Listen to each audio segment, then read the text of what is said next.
All right, my friends, welcome back. This is going to be part 11 of my presentation on the flood and Noah's Ark. And we're going to continue in this video here, still in that Arctic Circle region of Alaska.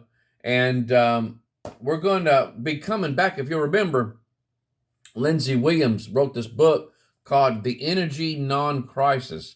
The Energy Non-Crisis. Now, he was an ordained Baptist minister for 28 years at the time the book was written, which was in 1980. And he volunteered to serve as a chaplain to the pipeliners on the Trans-Alaska oil pipeline, which began the construction phase of 1974. Now, we're going to be coming back to him, so we're not going to discuss him here, but we're coming back to him. We're going to come back to him. He's a fascinating things that he was able to eyewitness and have firsthand knowledge of on what these guys found out and what he was able to also find out about Antarctica. And so we're going to be coming back to him. But if you'll notice on the screen here, we're going to be going to, you got that Antarctic Circle, and we were at Prudhoe Bay there on the last video. Now, we're going to be going just a little bit below the Antarctic Circle at the Denali National Park. The Denali National Park, which is about 210 miles from the Arctic Circle. And so if you can remember the some of the temperatures around this area, if you can remember that, just kind of keep that in mind here on some of the things we're going to be talking about. What they found was thousands of dinosaur, which was hadrosaur, tracks were found in an area the size of a soccer field. They found thousands of hadrosaur tracks, dinosaur hadrosaur tracks, in the area the size of a soccer field. Sizes varied from 5 to 24 inches in length. Some of the tracks are so clear, skin impressions can be seen, giving insight to what the bottoms of the feet look like. Now that is amazing. Now, what is a hadrosaur? Hadrosaur means big lizards. And so sometimes you'll hear them referred to as duck-billed dinosaurs. Sometimes you'll hear them referred to as that. But that's a hadrosaur. That's a hadrosaurs right there. And so, now, going on. Traces from birds, pterosaurs, or pterodactyl, clams, worms, and bugs, terrestrial and aquatic insects, were intermingled with the dinosaur tracks. Now things are really starting to get interesting. And so this right here is what a pterosaur, you think a pterodactyl, and so you got the pterosaur over to the far top left. And so, but again, you're thinking of pterodactyls, you're thinking of these type of animals right here. Now, it says, well-preserved plant fossils, ferns, and redwood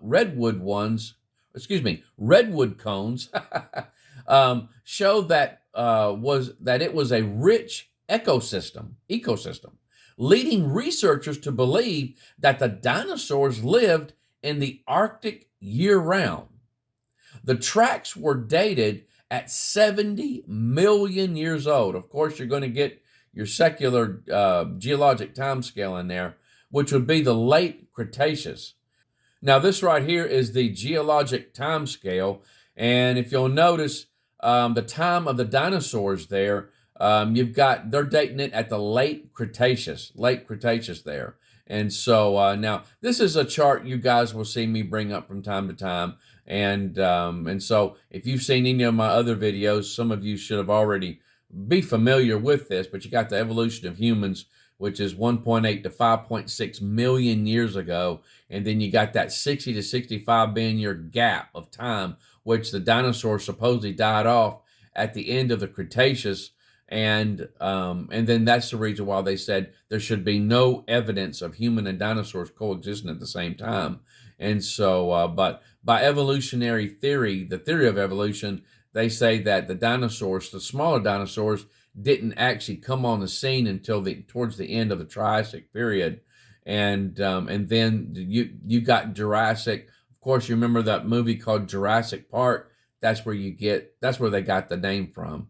And so the Jurassic time period, and then of course the Cretaceous, when they said that they dated those dinosaurs around the latter part of the Cretaceous.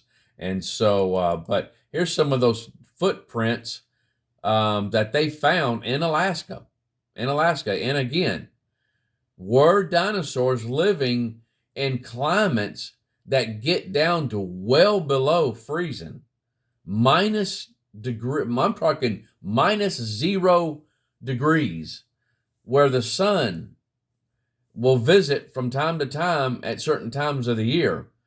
And so were they there? Were they in these areas? And so I'm sure Alaska gets more sun than what we were talking about on the previous video. But still, is it going to be able to keep the tropical vegetation that they found up there? And we're going to talk about this in later videos, some of the ideas that's been proposed about what is possibly going on in this area. And so in the past that is. And of course, we're going to look at it with a biblical worldview. And so, but there you go, guys, before your eyes, you're seeing dinosaur tracks that were so well found, so well preserved, that they were actually able to see the bottoms of the skin, the bottoms of the feet, what it looked like. That is incredible. Now, let's go ahead and let's stop right here. When we come back, we are going to start getting into the Antarctica. We're going to start getting to Antarctica. And now I've got it broken up into at least 2 parts that I'm aware of. And so, next time we get together, we're going to be looking at part one. And so, but you guys, I hope you've enjoyed this chew on this, as I usually will state. And we'll see you next time. I hope the Lord bless you real good. I love you. Take care. Bye-bye.